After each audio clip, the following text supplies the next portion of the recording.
beleza? Na aula de hoje a gente vai falar sobre funções, a nossa aula 4 do nosso livro 1, o livro das funções, beleza? Primeira coisa que tu precisa saber é a definição de função. Função, ela nada mais, nada menos é do que uma relação binária que segue duas regras. A primeira regra é que não pode sobrar elementos do teu conjunto de partida. E a segunda regra é que de cada elemento do teu conjunto de partida sai somente uma única flecha. Vamos pegar aqui com exemplo o conjunto A e o conjunto B para a gente colocar isso que eu acabei de falar para vocês, tá? Eu tenho que o conjunto A tem os elementos 2, 3 e 6 e o conjunto B tem os elementos 1, 4 e 5. Primeira coisa, para ser função, não pode sobrar elementos do teu conjunto de partida. Então não pode sobrar elementos daqui. E cada elemento de chegada lá vai receber quantas flechas quiserem, tá certo? Porém, do conjunto A só pode sair uma única flecha. Por exemplo, o 2 pode ser ligado no 4. Beleza? O 3 ele pode ser ligado para o 1.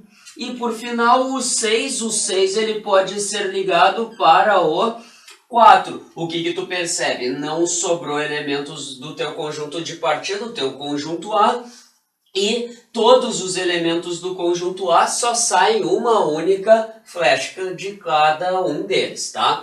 A gente diz que o conjunto de partida, o nosso conjunto A, é a mesma coisa que o domínio da tua função. O teu conjunto de chegada, o que recebe as flechas, é o que a gente chama de contradomínio da tua função. E os elementos que recebem essas flechadas aqui em relação do conjunto A, são o que a gente chama de imagem. Vamos pegar aqui e já trabalhar com um exemplo. Quem é que seria o domínio dessa função? O domínio dessa função aqui, colocando para vocês, seriam os elementos 2, o 3 e o 6, ou seja, ele é o próprio conjunto A. Quem é o teu contradomínio? O teu contradomínio, nesse caso, vai ser quem? O 1, o 4 e o 5, que é o próprio conjunto B, é o conjunto que recebe as flechadas. E a imagem são os elementos, é um subconjunto dentro do teu conjunto B que recebem as flechadas. Nesse caso, o 1 e o 4. Essa vai ser a tua imagem. Lembra? É um subconjunto do teu contradomínio, a imagem. Feito?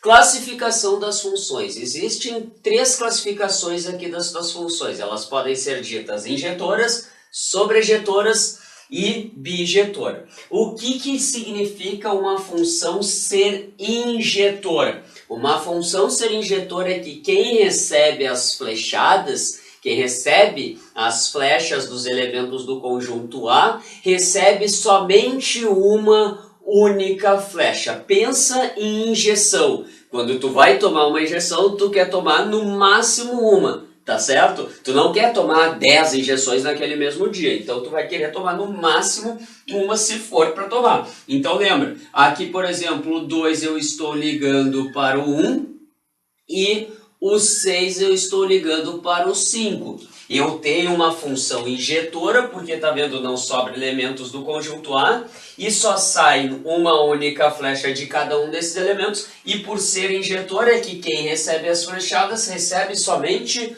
uma única flechada. Ah, mas e esse 4 sobrou? Não interessa se sobrou elementos do teu conjunto de chegada, tá certo? No teu contradomínio. Feito? Sobrejetora. Para ser sobrejetora, não pode sobrar elementos no teu conjunto de chegada. Ou seja, vamos colocar aqui, por exemplo, o 1 está indo para o 2, o 3 está indo para o 2 e o 5 está indo para o 4. O que tu percebe? Tu percebe que essa função não sobrou nenhum elemento no teu conjunto de chegada. Todo mundo recebeu flechas ali, tá certo? Ah, mas aqui esse cara tá recebendo 2 flechadas. Não tem problema. Em nenhum momento eu disse que era uma restrição isso aí. Ele pode receber até infinitas flechas ali. Eu quero que só tu te ligue que para uma função ser sobrejetora, a gente diz que o contradomínio tem que ser igual à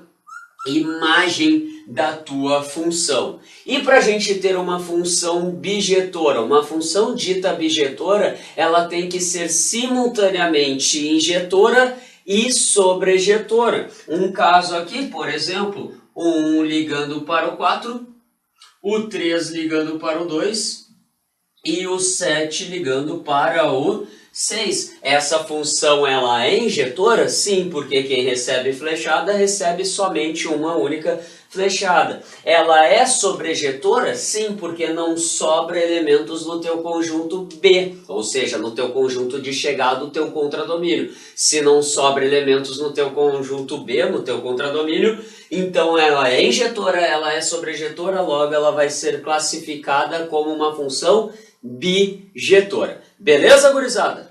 Bora lá então, gurizada. Agora vamos dar uma olhadinha nos procedimentos gráficos. Como é que tu vai trabalhar e definir algumas coisinhas em funções, observando só o gráfico das funções. Então nós teremos 3 testes, 3 indicações para vocês trabalharem aí. Procedimentos gráficos. Então como é que tu vai fazer? O primeiro teste, cara, é chamado teste da reta vertical. Para quando tu for fazer lá em engenharia, tu vai trabalhar esse cara lá no cálculo. Vai ser uma das primeiras aulas que tu vai ver ele aí. Teste da reta vertical. Qual é o objetivo do teste da reta vertical? Teste da reta vertical é para verificar se aquilo que eu tenho é realmente uma função. Então esse é o objetivo do teste da reta vertical. Verificar se eu tenho uma função ali, certinho? Então olha só, o que tu vai fazer? O que é o procedimento? Traçar retas verticais.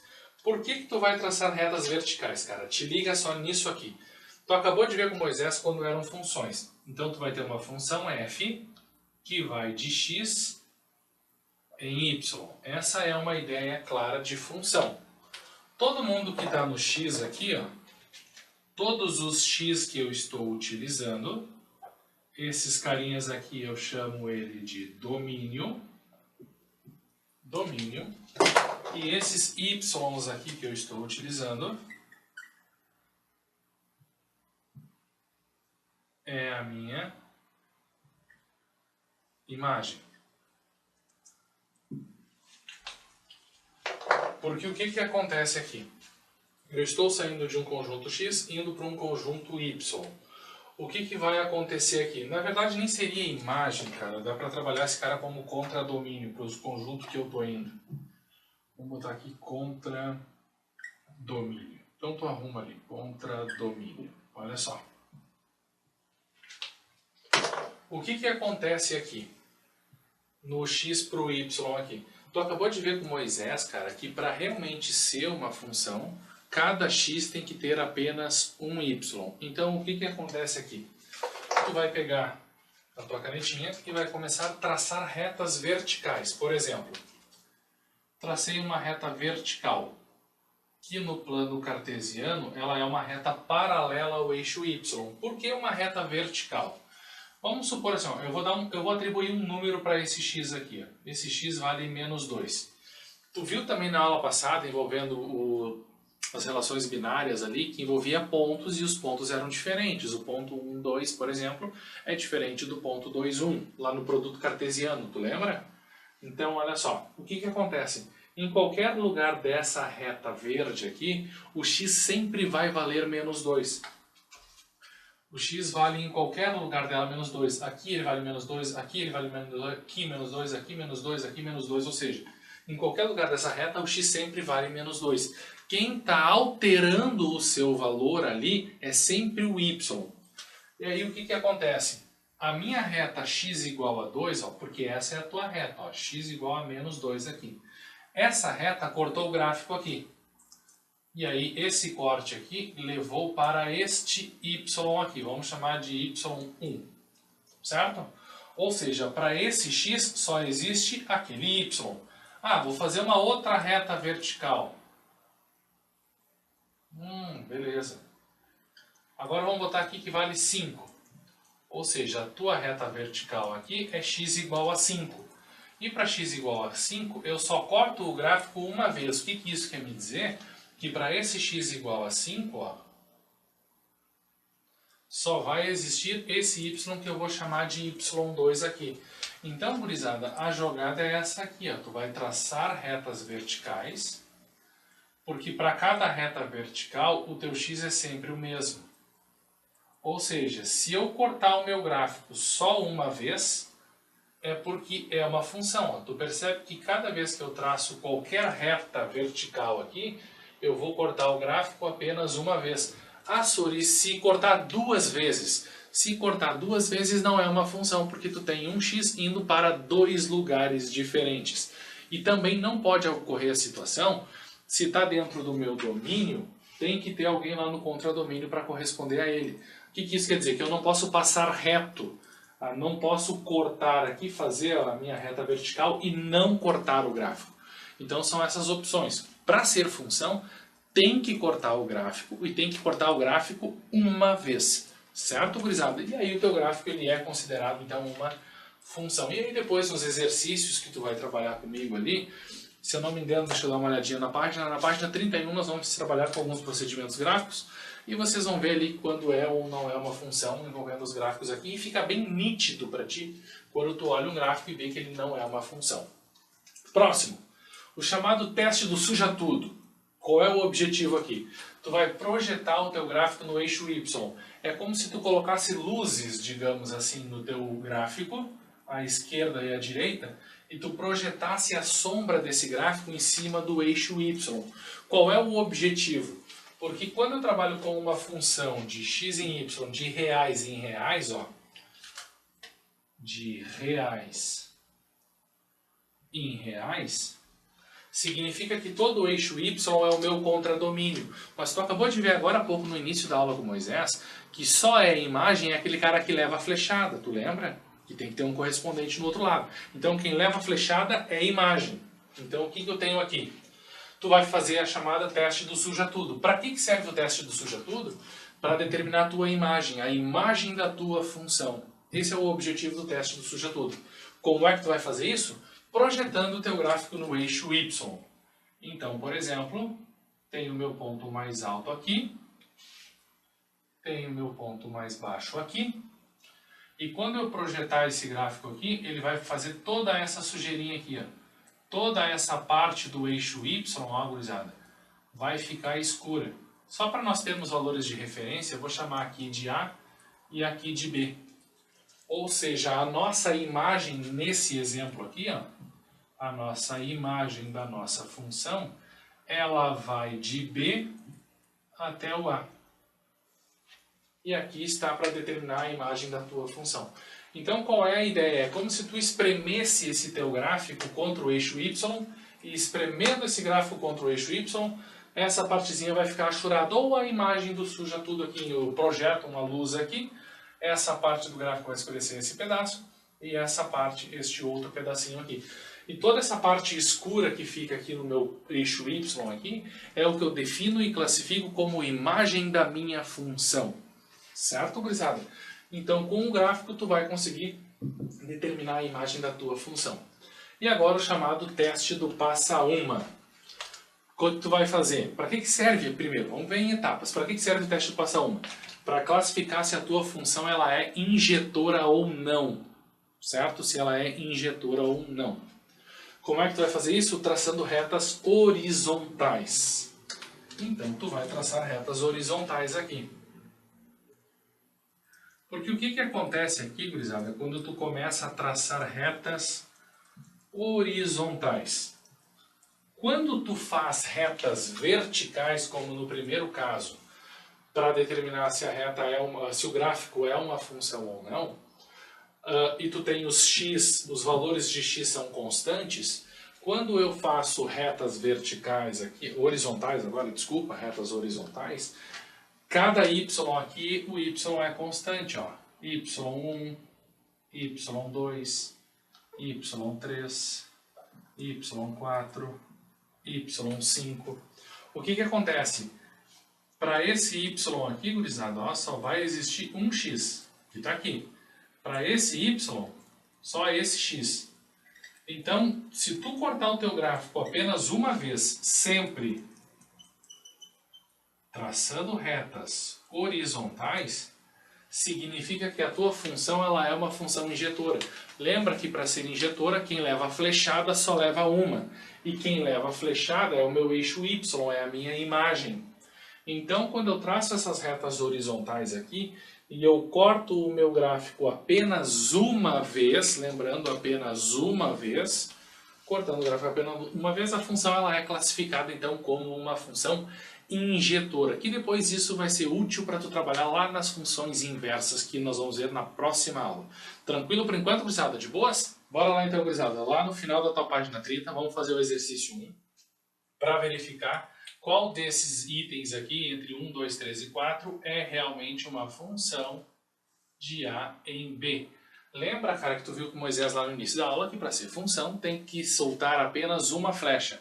Então, tem que soltar flecha e soltar apenas uma para ser uma função. Então vamos dar uma olhada aqui, ó. No item 1. Cada elemento que eu tenho aqui, ó, do meu conjunto de saída, do conjunto A, está soltando só uma flechinha e todo mundo está soltando flechinha. Então o item 1 é uma função, certo? Então o item 1 aí é função. Beleza. O item 2, vamos dar uma olhada. O 3 solta uma flecha, o 2 solta uma flecha, o 1 solta uma flecha e o 0. O 0 é aquele teu amigo gordinho na festa, tá ligado? Tá sozinho aqui, não rolou. Então se o 0 não tá soltando flecha, é porque o item 2 não é função. Ele tem que estar soltando flecha, tem que acertar alguém no outro lado lá. Tem que furar o olho de alguém aqui no outro lado. Tranquilo, gurizada? Então se não rolou aqui, não é função. 3. 2, 5, 10 e 20. O 2 está indo para o 0, o 5 está indo para o 0, o 10 está indo para o 0 e o 20 está indo para o 0. É como se tivesse só uma pessoa bonita na festa. Ninguém quer chegar em gente feia, né, cara? Então o que acontece aqui? Não importa que todo mundo vá para o mesmo lugar. O que importa é o conjunto de saída, para ser função. Não importa para onde é que tu vai. O que importa é que tu solte uma flecha e solte apenas uma. E o item 3 está sim correspondendo a isso. Portanto, ela é uma função. Beleza, gurizada? E no item 4, o 0 solta uma flecha, o 9 solta uma flecha, mas o 4 aqui deu ruim, ó. O 4 está soltando duas flechas, ele está indo para dois lugares, ó. Ele está indo para o -2 e ele está indo para o 2. Portanto, não é uma função por causa do 4. Então, as funções que nós temos aí, o item 1 e o item 3. E isso nós ficamos com a alternativa letra B de bolota lá no final da tua página 30. Tranquilo, gurizada?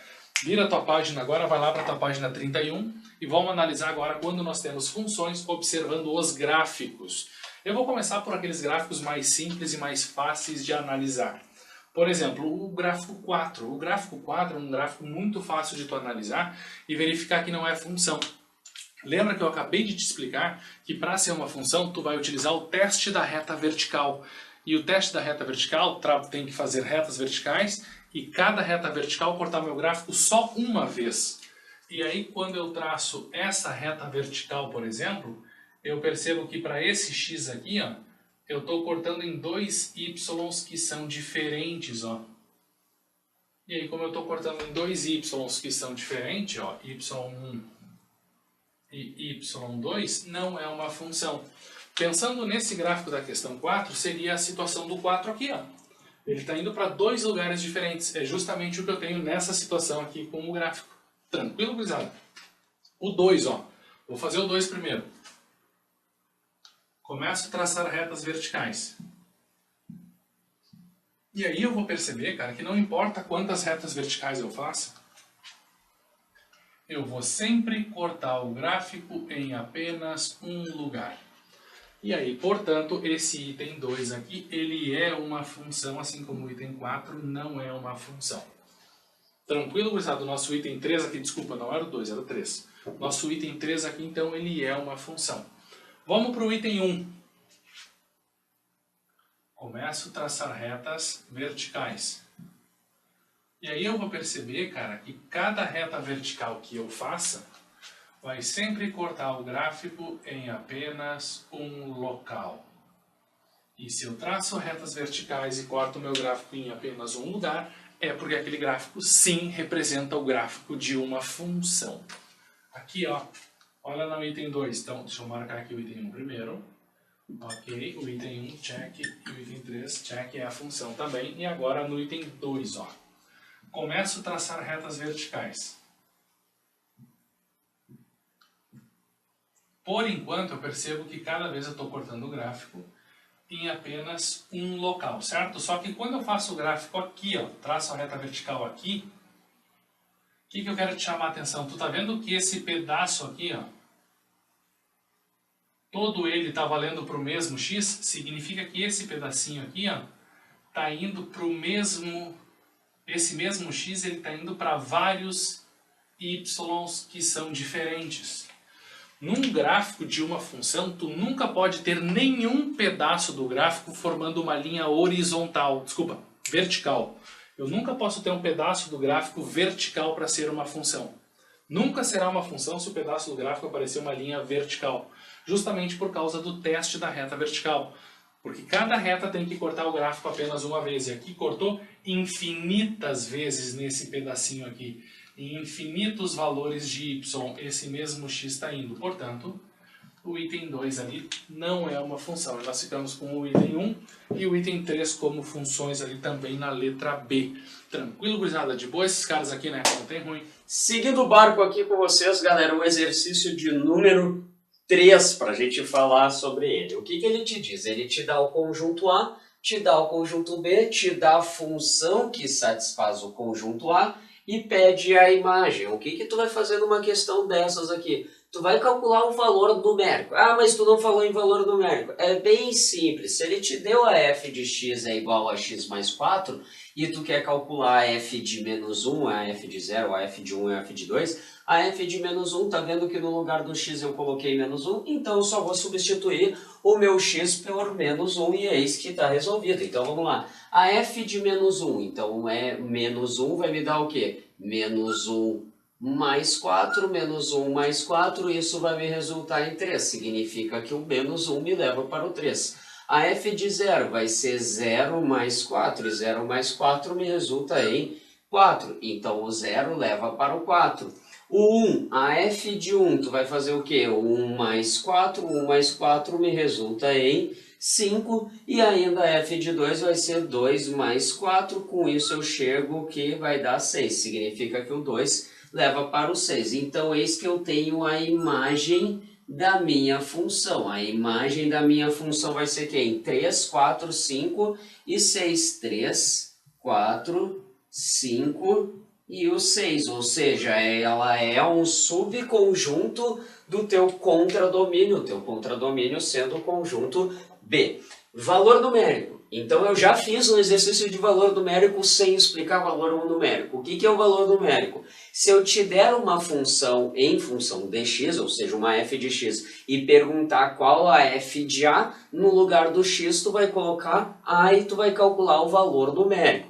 Porém, se dentro do teu parênteses, na tua função original, a função fornecida, for uma composição x mais alguma coisa e ele te pergunta f de 3, o que tu vai fazer? Tu vai pegar esse x mais alguma coisa e igualar a 3 e descobre o novo valor do x substituído na tua função anterior. Vamos pegar um exemplo para a gente pegar isso aqui na prática direto. Olha o exercício de número 4, ele pede assim, ó, ele determina que a f de x é igual a 3x mais 2 e pergunta quanto é que é a f de 1. Ou seja, basta eu colocar no lugar do x 1, então eu vou ter 3 vezes 1 mais 2. Logo a f de 1 vai ser o quê? 3 vezes 1 dá 3, mais 2 vai me resultar em 5, significa que a f de 1, o valor numérico para quando x é igual a 1, eu tenho que o meu y vale 5, ou seja, o 1 leva para 5. Quando o x vale 1, o y vale 5. Depois, na questão de número 5, ele te dá que a f de x mais 2 é igual a 2x menos 1 e pergunta quanto é que é a f de 5. O que tu vai ter que fazer aqui? Primeira coisa, tu tem que te ligar aqui, é que tu tem dentro desse parênteses, tu tem o x mais 2. Aqui tu tem 5, ou seja, tu vai igualar esses caras aqui, a ponto de chegar em quem? Que a f de x mais 2 é igual a f de 5. Então, x mais 2 tem que ser igual a 5. Nisso aqui tu vai descobrir quanto é que vale esse teu x, chegando que o x tem que ser igual a 3. Nesse caso, então, a f de 5 significa que eu iria calcular a f de 3 mais 2. Sacaram a jogada? Eu descobri o valor do x. Então, no momento que eu descobri o valor do x, esse x eu substituo no x inicial, tendo nesse caso, então, como 2 vezes 3 menos 1. Com isso, eu chego que a f de 5 vai me corresponder exatamente em 2 vezes 3, vai me dar 6, menos 1 me corresponde em 5. Então, quando x vale 5, no caso, quando x for igual a 3, eu vou ter a f de 5, e isso também vai me corresponder que o y vale 5. Então, quando x vale 3, o y vale 5 nesse caso, aí colocando para essa função. Vamos em mais um exemplo aqui para vocês. Olha só, eu tenho que a f de x menos 2 é igual a 3x mais 1. Então, eu tenho que pegar esse x menos 2, o x menos 2, e eu vou ter que igualar ao 4. Eu vou ter que descobrir quanto falta para chegar nesse 4. Então, bora lá. X menos 2 tem que ser igual a 4. Logo, x vai ser igual a 6. Então, o x tem que ser igual a 6. Com isso, o que eu faria aqui? Eu faria que a f de 6 menos 2 para chegar no 4, então eu teria simplesmente que colocar no lugar do x o valor 6. Então, 3 vezes 6 mais 1. Com isso, eu chegaria que a f de 4 vai ser igual a 3 vezes 6, 18, mais 1, 19. E eis que está resolvido para vocês o exercício de número 6. Beleza, gurizada? Então tá, gurizada, seguindo o baile aqui, a gente vai falar agora sobre as restrições de domínio, ou seja, quando é que tu vai calcular o domínio da tua função, uma forma de tu calcular. Primeiro caso, quando tu tiver uma expressão que dependa do x no teu denominador. Lembra, primeira coisa que tu vai fazer quando tu tiver uma expressão com x no teu denominador, a primeira coisa que tu tem que fazer é simplesmente descobrir que essa expressão ela tem que ser o que? Diferente de zero, porque tu sabe que zero no denominador não pode aparecer. Então, o valor que ela pode assumir é qualquer número real, desde que seja diferente de zero essa tua expressão. Tu vai colocar a expressão diferente de zero e calcula o valor do x, tá certo? E quando tu tiver uma raiz de índice par e dentro dessa raiz tu tiver uma expressão, lembra? Não existe raiz de número negativo, tá bom? Então o que tu sabe? Tu sabe que essa expressão ela vai ter que ser obrigatoriamente maior ou igual a zero. Por que zero? Porque zero dentro da raiz pode. A raiz quadrada de zero, por exemplo, é o próprio zero. Tá, mas e se tu tiver uma raiz de índice par de uma expressão no teu denominador? Bom, aí tu vai ter que perceber duas coisas aqui comigo. Lembra que no teu denominador não pode ter zero, por causa do primeiro caso. Mas a raiz do índice ímpar tem que ser maior ou igual a zero. O que elas têm em comum nesse caso? Essa expressão, ela vai ter que ser o que? Maior do que zero, justamente porque o zero não pode assumir, nesse caso, no teu denominador, por causa do meu índice ser par, eu não posso ter números negativos, tá? Tá, e se o índice da tua raiz de uma expressão for um índice ímpar? O que tu tem que te lembrar? O índice sendo ímpar, não existe restrição. Lembra? Vamos pegar assim, raiz cúbica de menos 8. Quem é o número que multiplicado por ele mesmo 3 vezes vai me dar o menos 8? Se esse número é o menos 2. Existem raízes negativas quando o meu índice for ímpar. Então, nesse caso aqui, o quarto caso, eu não tenho uma restrição. E eu sei que o meu conjunto aqui vai ser o conjunto dos números reais. Ele pode assumir qualquer número real, esse meu x. Porém, se essa raiz de índice ímpar se encontrar no denominador dessa tua expressão, o que tu vai ter que te lembrar? No denominador Não pode o zero. Então essa tua expressão, ela vai ter que ser o quê? Diferente de zero. Lembra que raiz de índice ímpar pode aparecer negativo essa tua expressão, ela não tem problema nenhum, ela só não vai poder ser zero. Agora a gente tem alguns exercícios para fazer e quem vai fazer esses exercícios para vocês aí é o Diegão. Beleza, gurizada? Bora lá então para a tua página 33, vamos dar uma olhada agora nos exercícios. Então olha só, determine o domínio das seguintes funções no universo dos números reais. Então vamos dar uma olhada aqui, ó. O que acontece aqui no teu exercício A, o item A? No numerador, cara, normalmente tu não tem problema. O teu problema normalmente está no denominador. Lembra que tu acabou de ver com Moisés, cara, aqui no denominador, obrigatoriamente ele tem que ser diferente de zero, ó. Então esse carinha aqui, velho, ó, tem que ser diferente de zero. Ou seja, x menos 4 diferente de zero, portanto o x tem que ser diferente de 4. Mas essa aqui, gurizada, não é a tua resposta. Como é que tu lista o domínio dessa função? Ó, o domínio dessa função é todos os números reais menos o 4. Esse cara aqui é o teu domínio. Todos os números reais menos o 4. Então lembra lá da restrição. Restrição no denominador. Denominador é diferente de zero. Então, tá aqui nosso denominador diferente de zero. De boa? O que acontece agora aqui? Ó? Envolveu raiz quadrada. Tu também acabou de ver esse caso com Moisés. Ó. Tudo que está dentro da raiz quadrada, obrigatoriamente tem que ser maior ou igual a zero. Ok. Portanto, x menos 5 maior ou igual a zero. Portanto, o x tem que ser maior ou igual a 5. Como é que eu listo esse domínio?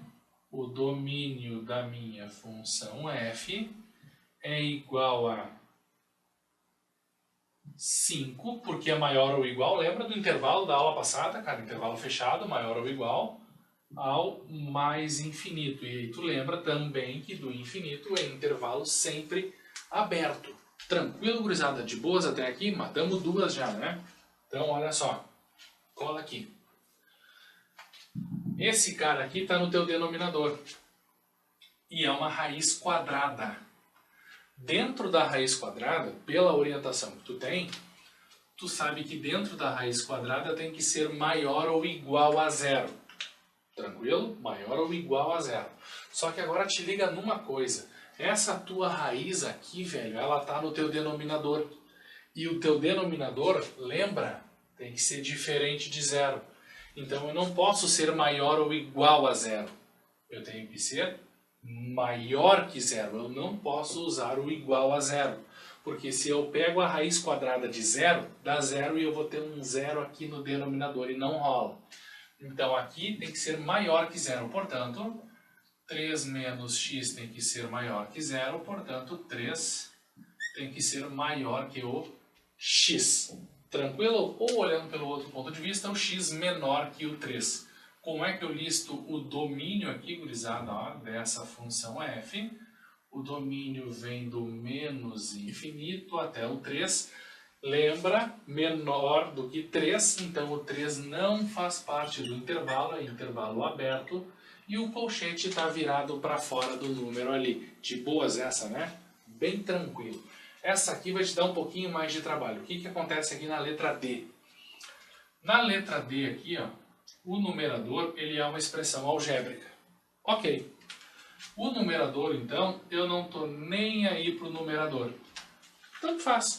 Se fosse só pelo numerador, qual é o meu domínio? Todos os reais. Qualquer expressão algébrica no numerador é reais. Acabou. Não tem discussão. O problema está aqui embaixo. Por quê? Porque aqui embaixo, cara, aqui embaixo, esse cara tem que ser diferente de zero. Eu sei que nós ainda não comentamos e nós vamos trabalhar daqui 2 aulas sobre esse assunto, mas tu já está cansado, é macaco velho, já está ligado nisso aqui. Tu vai fazer a báscara. Para que tu vai fazer a báscara? Para ver onde isso aqui dá zero. Então vamos lá. X é igual a menos b, mais ou menos a raiz quadrada de b ao quadrado, menos 4 vezes o A vezes o C, tudo dividido por 2 vezes o A. Então, x é igual a menos com menos dá mais ou menos a raiz quadrada de menos 6 ao quadrado, 36, menos 4 vezes 8 dá menos 32, dividido por 2. Portanto, 6 mais ou menos, aqui vamos fazer de cabeça agora, gurizada. Então, te liga aqui, ó. 36 menos 32 dá 4. E a raiz quadrada de 4 é 2. Agora, vamos lá, eu tenho duas situações. 6 mais 2 dividido por 2, 8 dividido por 2 dá 4. 6 menos 2 dá 4, dividido por 2 dá 2. Ou seja, esses caras aqui, ó, é o que nós chamamos de raiz da nossa função de segundo grau.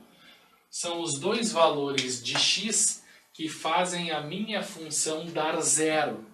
Só que eu quero que a minha função seja diferente de zero, certo? Diferente de zero. Portanto, o x precisa ser diferente de 2 e o x precisa ser diferente de 4. Como é que tu lista isso? Domínio da função f é igual a todos os números reais menos o 2 e o 4. Tranquilo, gurizada? E aí nós matamos a letra D. Então tu vai atrás onde a função dá zero. Porque aí tu sabe que aqueles valores tu não quer. Tranquilo? Aqui, ó, letra E. Na letra E, cara, nem perde teu tempo. Tá vendo que não tem fração? Só tem uma expressão algébrica aqui dentro. Aqui direto tu já coloca, ó, o domínio da letra E é todos os reais. E eu já vou te explicar por quê. Porque tu só tem uma expressão algébrica dentro de uma raiz cúbica, dentro de uma raiz, aqui, ó, gurizada, dentro de uma raiz que tem índice ímpar. E quando eu tenho índice ímpar na raiz, não importa se aqui dentro da raiz aparecer um número positivo, negativo ou zero. Então, domínio todos os números reais, portanto. Tranquilo, gurizada? Agora vamos para a letra F. Deixa eu fazer uma marcação aqui para separar, né? Essas duas aqui. Então vamos lá na letra F. Tua raiz agora tem índice par. E sempre que tu tem uma raiz com índice par, é o mesmo esqueminha da raiz quadrada. Precisa ser maior ou igual a zero. O que tu vai fazer aqui? Aqui ela vai acrescentar algumas coisinhas a mais envolvendo funções, que eu vou comentar um pouquinho com calma contigo, mas que tu vai ver tudo detalhado daqui 2 aulas. Então, o que que é? Primeiro, vê onde dá zero. X ao quadrado menos 9 igual a zero. Portanto, x ao quadrado igual a 9. Portanto, o x é mais ou menos a raiz quadrada de 9. Portanto, o x é mais ou menos 3. Então, o mais e o menos 3 são os valores do x que vão fazer esta função x ao quadrado menos 9 valer zero. O que que acontece aqui, ó? Tu vai traçar uma reta, que é o eixo x, e algumas orientações que eu vou comentar contigo. X ao quadrado é uma função de segundo grau que tem por gráfico uma parábola. A tua função de segundo grau, ó, ela é nessa linha de raciocínio, ó. Ax ao quadrado mais bx mais c, a chamada forma algébrica da tua função de segundo grau. O a, cara, é o que determina quando a boquinha é para cima ou a boquinha é para baixo da nossa parábola. Como o número que está com x ao quadrado é 1, seria 1x ao quadrado. Portanto, a nossa parábola tem boca para cima.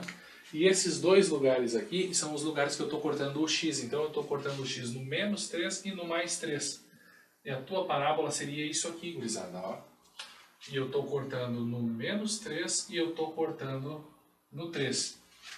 E quando eu falo em valor da função, tudo que está acima do x é positivo. Significa que todo esse pedaço da minha função aqui, ela é positiva. Então, o que que eu tenho como domínio aqui? O domínio da função f é igual a do menos infinito até o menos 3 fechado, união 3 fechado até o mais infinito. Tranquilo, gurizada? E aí tu resolve o teu problema. Mas como eu te disse, tu vai ver isso, a parte gráfica e valor, pensando em sinais da função, tu já vai ver agora na próxima etapa. Daqui 5 minutinhos tu já vai estar vendo. Mas em relação à construção de gráficos, daqui 2 aulinhas tu vai ver a parte de funções de segundo grau. Tranquilo esse pedaço aqui, então encontramos onde o valor vale 0, no menos 3 e no mais 3. Como eu quero maior ou igual a 0, eu preciso recorrer graficamente para determinar o intervalo em que essa função ela é positiva ou negativa. E aí, nesse caso, a esquerda do menos 3 e a direita do 3. Tranquilo, gurizada? E aí nós matamos o nosso exercício F aí, então, da página 33. Foi? Bora lá, gurizada, então, seguindo no final da página 38, cara, vamos dar uma olhadinha agora da determinação em gráficos. Primeiro, o que me interessa sempre numa função? Normalmente aí é conhecer o domínio. E se eu quero saber o domínio, cara, eu tenho que olhar para o eixo X. Certo? O gráfico de uma função, domínio, eu olho para o eixo X.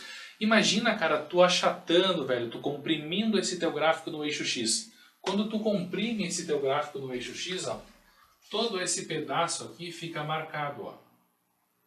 Tu imagina tu achatando esse gráfico, então, contra o eixo X.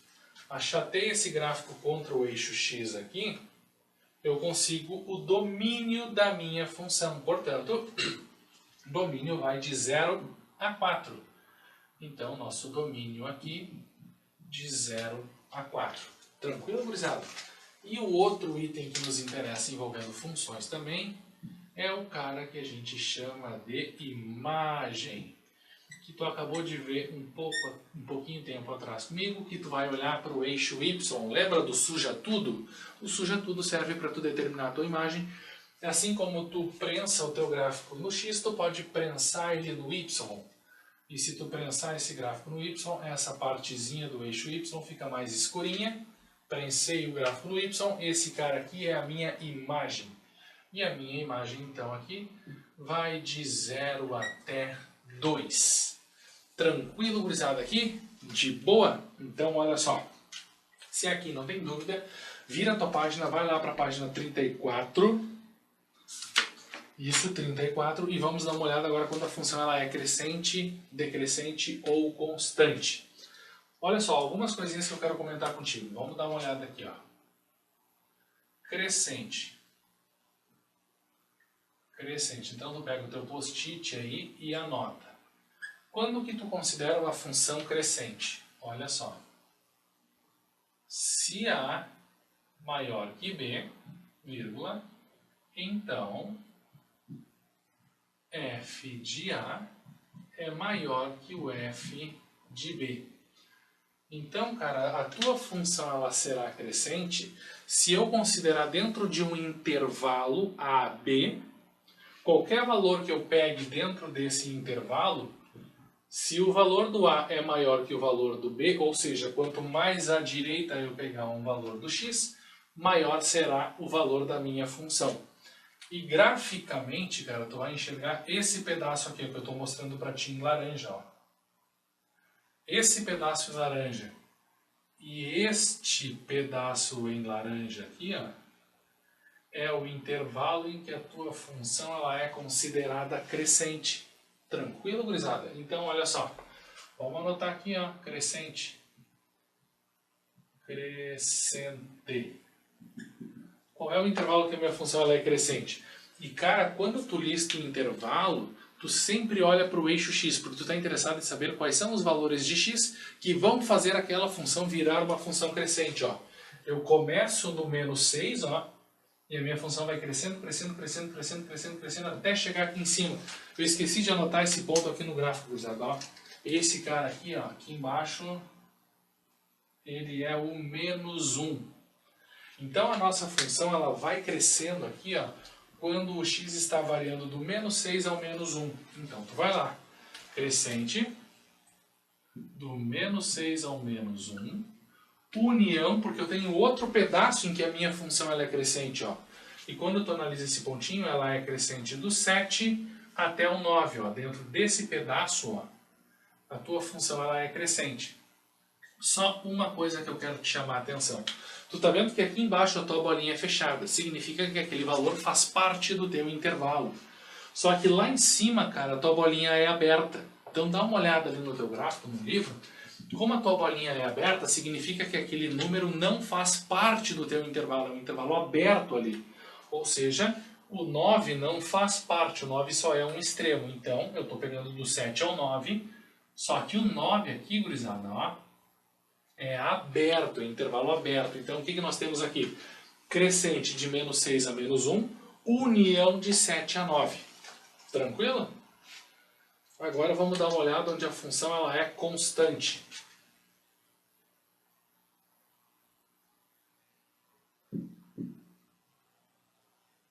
A tua função ela é considerada constante se tu pensar assim, ó. Se A é maior que B, então f de A igual a f de B. Sempre que eu considero qualquer intervalo dentro da minha função, do domínio dela. E a tua função ela é constante dentro desse pedacinho aqui, gurizada. Ó. Esse pedacinho que começa no 4 e termina no 6. E uma outra observação para te ficar ligado. Ó. Tu tá vendo que no 4 aqui, ó, é bolinha aberta, não faz parte do meu intervalo. Então, constante no intervalo que vai de 4 até chegar no 6. E o 6 ele é fechado. Tranquilo, gurizada, esses dois aqui por enquanto? Crescente, constante e para fechar, alegria no coração do bom Senhor, decrescente. Quando que a tua função, gurizada, ela é decrescente? Se o A é maior que o B, o f de B será maior que o f de A. Ou seja, quanto mais à direita o x, mais abaixo será o y. Então, cuida isso. Quanto mais à direita o x, mais para baixo será o y. E a tua função, gurizada, vocês vão perceber, ó, ela é decrescente dentro desse intervalo e dentro desse outro intervalinho pequeno aqui. Então, a nossa função aí, ela é decrescente dentro do intervalo que começa no menos 1 e termina no 4, ó. Começa no menos 1 e termina no 4 aberto. Então, menos 1 ao 4 aberto, união, começa no 6 e termina no 7. Começa no 6 e termina no 7. E esse é o intervalo, então, em que a nossa função ali ela é decrescente. Tranquilo, gurizada, então, por enquanto? De boas, matamos essa parte, hein? Gurizada, então, se vocês perceberam aqui, a gente usou Lavoisier, nada se perde, nada se cria, tudo se transforma, é o nosso mesmo gráfico. Só que agora nós vamos dar um outro significado, um outro sentido para ele. Em que nós queremos saber, nós vamos trabalhar aqui, ó, com esse cara aqui, ó, gurizada, ó. Valor da função.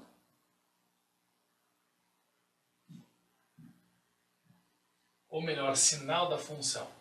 Quando que ela é positiva, quando que ela é nula e quando que ela é negativa. Quando eu estou pensando, então, cara, em valor da função, ó, valor da função, para quem que eu preciso olhar aqui? Tu vai sempre olhar para o eixo y. Então, quando tu está falando em valor da função, cara, olha para o eixo y. O x é quem leva para o valor da função, mas o valor da função é y. Então, tu cuida isso. O que tu vai fazer aqui? Uma coisa que eu quero te mostrar. Ó. Olha para o plano cartesiano aqui, gurizada. Ó. X, y. E aqui em cima, ó, é a origem, é o zero. O que eu quero te mostrar com isso aqui, na arrancada? Ó. Todo o gráfico, toda essa parte laranja que vocês estão vendo aqui, gurizada, acima do eixo x, ó, acima do eixo x, o y é maior que zero, portanto o y é positivo. Todo esse pedaço que vocês estão vendo abaixo do eixo x, o y ele é negativo. E exatamente em cima do eixo x, o y vale 0, o y é nulo. Então, cara, todo o pedaço do gráfico que está acima do eixo x é positivo e tudo que está abaixo é negativo. Certo? Deixa eu só anotar mais um ponto aqui no gráfico para eu não esquecer, que nós vamos precisar dele, que é o menos 3. Então, o que acontece ali? Ó? Nós queremos saber primeiro onde a função é nula. Então, vamos se ligar numa coisa aqui, gurizada. Ó. Nula. Vamos começar por aqui. Onde é que a função é nula? Nula é exatamente os cortes no eixo x. Então, tu pega o teu papelzinho e anota aí. Nula. Cortes no eixo x. Eu estou cortando o x no menos 3, eu estou cortando o x no 3 e eu estou cortando o x no 8. Então a minha função é nula para o x igual a menos 3, 3 e 8.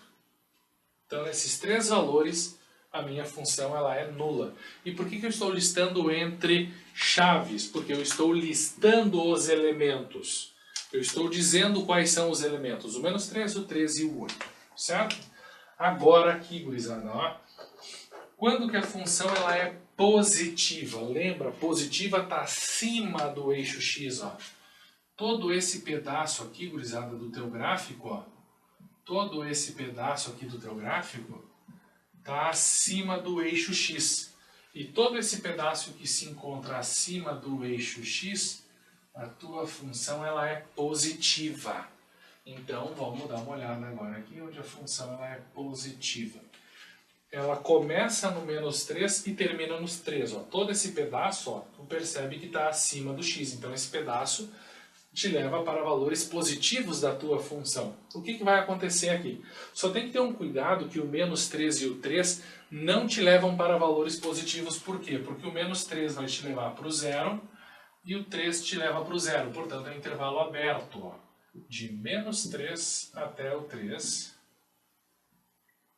União. Agora, esse pedaço aqui também é positivo. Lembra que o 8 é aberto, não pode ser 0. Até o 9 que já era aberto aqui no final. Lembra? Por causa da bolinha aberta ali, o 9 já é aberto. Tranquilo? E ali dentro daquele pedaço a função ela é positiva. E para fechar, todo esse pedaço do gráfico aqui, ó. Todo esse pedaço do gráfico que se encontra abaixo do eixo x, a minha função vai assumir valores estritamente negativos. E eu vou assumir valores negativos no intervalo que vai de menos 6 a 3, lembrando que o menos 6 é fechado lá embaixo. Então, negativo do menos 6 ao menos 3. Lembra que o menos 3 precisa ser aberto, porque em cima do menos 3 tu vale 0, tu é nulo. União com o intervalo que vai de 3 a 8. Lembra que os extremos são abertos, porque nos extremos tu está em cima do x e em cima do x tu vale 0. Então, união com o intervalo que vai de 3 até o 8. Tranquilo, gurizada? E aí nós terminamos essa parte aqui desse outro gráfico, analisando onde a função ela é positiva, negativa ou nula. Tranquilo? Espero que não tenha nenhuma dúvida. Bora lá então, gurizada, para o nosso próximo item ali no final já da página 34, em que nós queremos determinar o valor da função através de um gráfico. Por exemplo, assim, ó, eu vou lá e peço para vocês. Gurizada, quanto vale o f de menos 3? Na prática, cara, eu estou te perguntando quanto vale o y quando o x for igual a menos 3. Tu vai aqui no x igual a menos 3, ó. Opa, o gráfico está aqui. Então eu olho lá para o y. E quando tu olhar lá para o y, tu vai enxergar o 1. Ou seja, f de menos 3 vale 1. Só, mas eu quero ver quanto vale o f de 2. Não tem problema. O f de 2... Tu pode imaginar, por exemplo, assim, ó, uma reta. Lembra do teste da reta vertical, gurizada? Olha só. Faz o teste da reta vertical. Em qualquer lugar dessa reta, o x é sempre 2. E tu vai dizer assim, só cortou lá em cima, também cortou aqui embaixo, não é função. Não, cara, é função. Por quê? Porque aqui embaixo a tua bolinha está fechada e lá em cima a tua bolinha está aberta. Passou reto, não cortou o gráfico. Só cortou aqui embaixo. E se cortou aqui... eu dou uma olhada para quanto vale a função. Opa, menos 3. Então, o f de 2 aí é menos 3. Outra ideia assim, por exemplo, quero ver quanto vale o f de 6. F de 6, ó. Em toda essa reta laranja aqui que vocês estão vendo, o x vale 6. E eu corto o gráfico lá em cima. Lá em cima eu olho, opa, 3. Então o f de 6 vale 3. E uma coisa que eu quero te chamar a atenção aqui para fechar esse próximo item é o seguinte, ó. Qualquer x que tu escolha entre o 2 e 6, o valor da função é 3. Porque essa função que vocês estão vendo aqui, ó, todo esse pedaço aqui, ela é uma função constante dentro desse intervalo que vai de 2 aberto a 6 fechado. Então, qualquer x que tu escolha entre 2 e 6 vai ser sempre 3. Por exemplo, quero ver quanto vale o f de 3. É 3. Quanto vale o f de 3,1? É 3. Porque todos eles tu vai estar cortando aqui, ó. X igual a 3. X igual a 4. Todos eles tu vai estar cortando o gráfico aqui em cima e todos eles estão te levando para o 3. E é assim que tu vai encontrar o valor da função a partir de agora quando tu tem um gráfico. Traça a reta vertical no valor do x que ele te deu e no lugar que tu cortou o gráfico, tu olha lá para o y e vê o valor. Tranquilo? E aí tu consegue determinar o valor da tua função. E para fechar o nosso último exercício, exercício 8 aí, ele está pedindo alguns itens aí para nós. Por exemplo, indique o domínio e imagem. Lembra, gurizada? Domínio, imagem, domínio x, imagem y. Domínio, amassa o gráfico no x. Quando tu amassar o gráfico no x, tu vai perceber que tu vai de 0 até 24. Deixa eu ver se é intervalo fechado. Fiz direitinho, né? Fiz. Portanto, o domínio da nossa função aqui, ó, vai de 0 até 24. E imagem, lembra que tu espreme o teu gráfico no y. A imagem. Então, a tua imagem aqui, tu imagina comprimindo esse teu gráfico no y.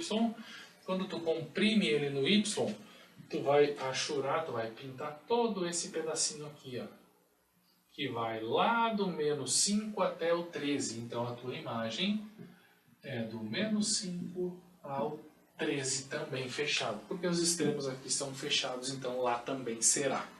Tranquilo, gurizada? Domínio e imagem? Então vamos lá, seguindo. Indique os valores de f crescente e decrescente. Olha só. Deixa eu pegar outra cor aqui, laranja, verde, preto e azul. Vamos lá. Esse pedaço aqui, ó, e esse pedaço aqui, a minha função ela é decrescente. Os valores estão diminuindo conforme o x aumenta. Então a nossa função aqui, gurizada, ela é decrescente. Lembra que tu usa o x para dar um intervalo, ó, tu está variando de 0 a 4. Então, de 0 a 4, união, o x variando agora de 12 a 24. De 12 a 24. Pronto. Está ali o nosso intervalo onde a nossa função ela é decrescente. Tá, mas e crescente, senhor? Crescente? Bom, crescente é dentro desse intervalinho aqui, ó. Crescente dentro desse intervalinho aqui. E vai do 4 até o 12. Portanto, crescente exatamente do 4 até o 12. E aí a nossa função é crescente dentro daquele intervalo.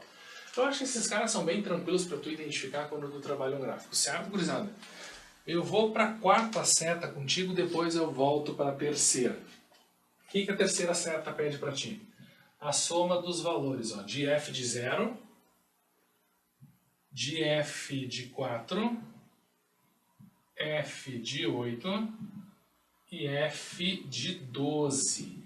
E ele pede que eu some todos esses resultados. Então te liga aqui, ó. F de 0. Traço a reta no 0, corto o gráfico aqui em cima. Olho para o y, só que tu já está em cima do y. É 3. Então f de 0 é 3. F de 4. X igual a 4. Cortei o gráfico aqui. Olho para o y. Menos 5. F de 8. F de 8 estou em cima do 0. Estou em cima do x, ó. Olho para lá, enxergo 0. F de 8 vale 0. E o F de 12? F de 12 corto o gráfico lá em cima, olho para lá, enxergo 13. E o item está pedindo para que tu some todos esses resultados. 13 mais 3 dá 16, 16 menos 5, 16 menos 5, então essa soma aí vai dar 11. Tranquila, quarta seta ali. Tranquilo? Agora o que tu vai fazer? Eu quero saber o intervalo onde a função ela é positiva e negativa. Lembra? Positivo acima do x, negativo abaixo do x. Ó, todo esse pedaço em verde que vocês estão vendo aqui, ó, eu estou abaixo do eixo x, portanto eu assumo valores negativos. Ó.